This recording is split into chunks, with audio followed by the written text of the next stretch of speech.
नमस्ते नमस्ते तपाईँले भर्खर देख्नुभयो यो बोतल यो चाहिँ नि जापानिज ड्रिङ्क ओचा हो। आज चाहिँ म सोचिरहेको छु आज हाम्रो नेपाली अभ्यास गर्ने पडकास्टको टपिक नै ओचा गर्नु पर्यो है त। कस्तो लाग्यो तपाईँलाई मेरो कुरा? अब ओचा भनेको चाहिँ नि के हो त? ओचा भनेको एउटा जापानिज ड्रिङ्क हो। जापानमा एकदमै पपुलर ड्रिङ्क, एकदमै प्रख्यात, मान्छेहरू एकदमै धेरै पिउँछन् यो ड्रिङ्क। अझ त्योभन्दा पनि सही तरिकाले भन्नुपर्दा एकदमै धेरै मान्छेहरू यो ड्रिङ्क पिउँछन्। बियर जस्तो टन्न पिउने 4-5 बोतल 6-7 बोतल पिउने त्यस्तो होइन।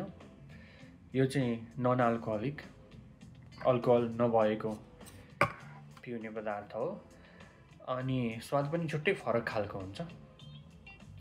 यो साधारण सरल तर एकदमै महत्त्वपूर्ण ड्रिङ्क हो के जापानको, त्यही भनेर सम्झिनुहोस् है त। यो जापानको दैनिक जीवनको एउटा भाग बनिसकेको छ अहिले।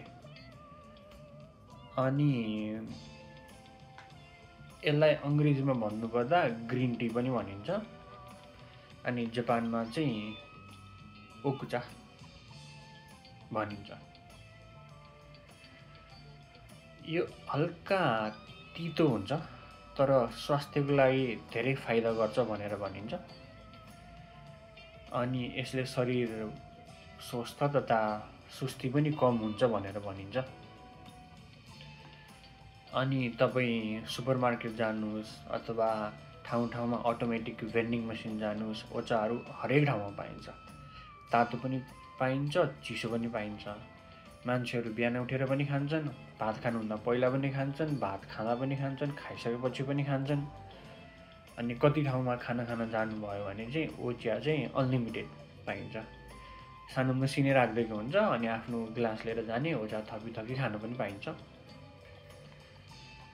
एउटा सानो कप हुन्छ अनि मजाले बसेर गफ गर्दै ओचा खाइरहनु पनि हुन्छ। यो चाहिँ जापानको संस्कृतिको एउटा हिस्सा पनि हो रे भनेर भनिन्छ।